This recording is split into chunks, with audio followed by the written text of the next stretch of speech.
Hello, this is wmpyr here to do an explanation video for the last one that I did, which was the blender.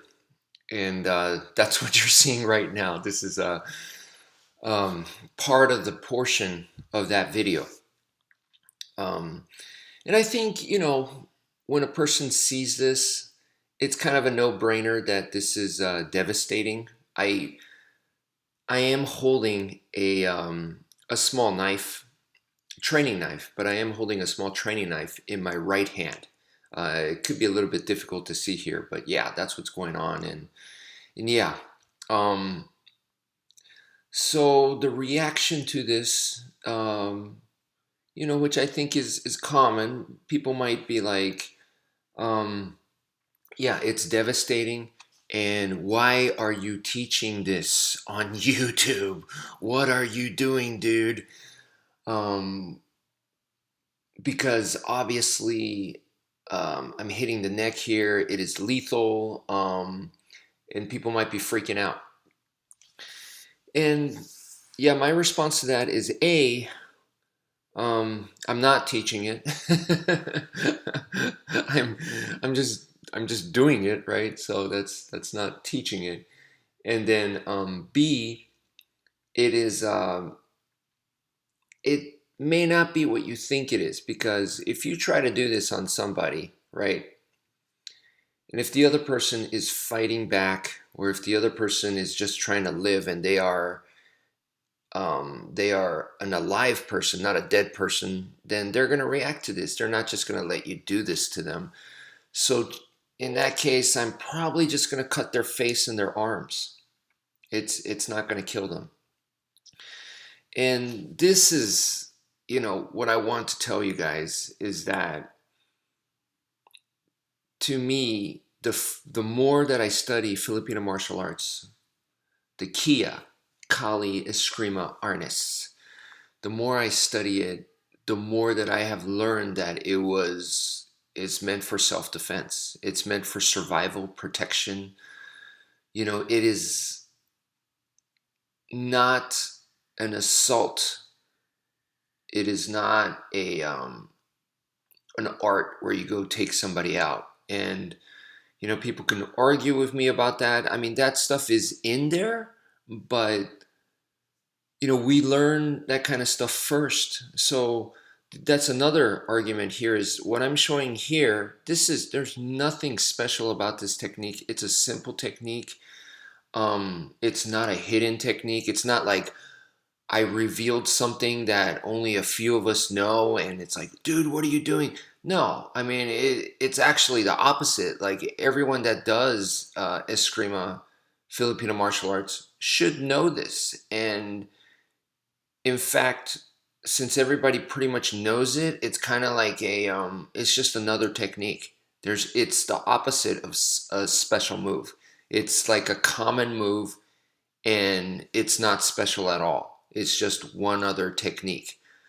And I beg to differ. For me, this is a special move. I think it's very, very important, and I zero in on it. I put a lot of importance in on it. To me, I feel like the blender needs to be separated from other techniques that is taught in the Filipino martial arts, because it is devastating. That's the way that I see it personally. But I'm telling you right now, in the Filipino martial arts world, this is nothing. I'm nothing special, and the way that I'm doing it and the technique itself is nothing. So for all those reasons, yeah, I don't feel bad showcasing this. I mean, this is knowledge, and this is for people to study and to, and by study, I mean study the Filipino martial arts. We we learn offense first just because we need to learn defense. That's the way that I see it. And in training, you learn offense first, and then you get into defense. Look at the curriculum of Filipino martial arts, you know. So yeah, I definitely feel that defense is the key. And in this case right here, what I'm really displaying here is, this is, believe it or not, defensive skill. That's what I'm doing. And it looks like it's mega offensive just because I'm making contact onto stickman and you're imagining that's a person, you know.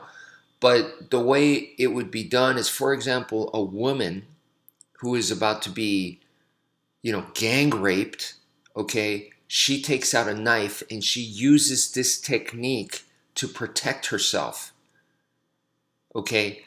That is where this comes in, where they cannot come in to grab her and put her to the ground. No one wants to come in because, this is happening. So that's what this is. It is a self-defense technique. You're using speed and you're using the knife to intimidate people so that they can't come in. That is the blender used defensively. And the blender used offensively, this is not it. I'm not showing it. And once again, in the Filipino martial arts context, I'm not trying to hide stuff. It's just not that important to us. It really isn't. And you might go, well, why is it not important? Well, if we really wanted to attack somebody, when you do the research about Filipino martial arts and how it was used in the battlefield and stuff, it wasn't used like this offensively. If you're really going to use it offensively, it would be like 3-1. That's how they did it.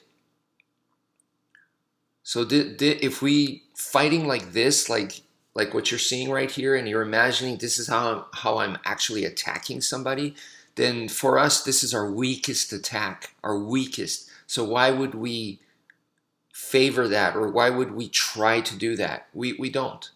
So once again, this is about defense, defense is where the skill is at. That's kind of the way that I see it. And, once again, this is trying to use the speed, use the knife in a way that the opponent cannot get to me. The saying in the Philippines is, you don't stick the hand in the blender. And that's exactly what I'm creating. So they don't want to grab me. They don't want to come at me. and that would be a success. That is exactly what it's for. And that is exactly what I'm doing. So I hope, that makes things easier to understand. I'm trying to shed the light here. And because I have to combat this misunderstanding. The people think a knife is the bad guy's weapon. And the moment you take out a knife, that it's, you're going to assault and murder somebody. And, I'm trying to say that, no, that is not what I'm teaching here, And in Filipino martial arts, yes, we learn offense. That is our level 1, but because it's our level 1, it's also our like least important in a way. It's like, dude, learn the level 1 so that we could get to the defense practice so that you can attack me properly. So then now we can really start working the defense.